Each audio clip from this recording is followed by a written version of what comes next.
Video' প্ৰথম পাৰ্টটো সকলোৱে চালে, এতিয়া ডাইৰেক্ট আহি গলো ভাওনালে বুলি। এইফালে আকৌ লগতে আহিছে ৰূপেশ্বৰী, তিলেশ্বৰী আৰু লগতে আহিছে আলেশ্বৰী। মানে গাইছ মা আৰু আইতা লগতে মামীৰ মাক আহিছে। জোনাকী যুগৰ টিম মূৰ্তি গোটেই কেইটাই উঠুৱাই আনিছো গাইছ।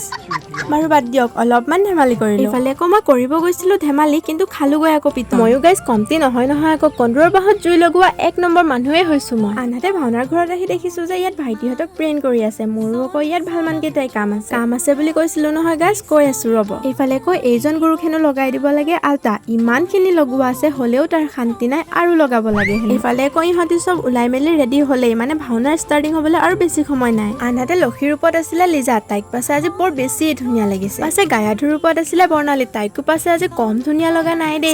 চাওঁতে ভাওনা ষ্টাৰ্টিং হলেই সকলোখিনিয়ে ইমান ধুনীয়াকৈ অভিনয় কৰিছে। এনেদৰে ভাওনাখন সুকলমে হৈ গ'ল। তাৰ পাছতে আমি ঘৰলৈ বুলি আহিলো। বাৰু আজিলৈ আহিছো নতুন এটা ভিডিঅ' লগ পোৱাৰ আশাৰে।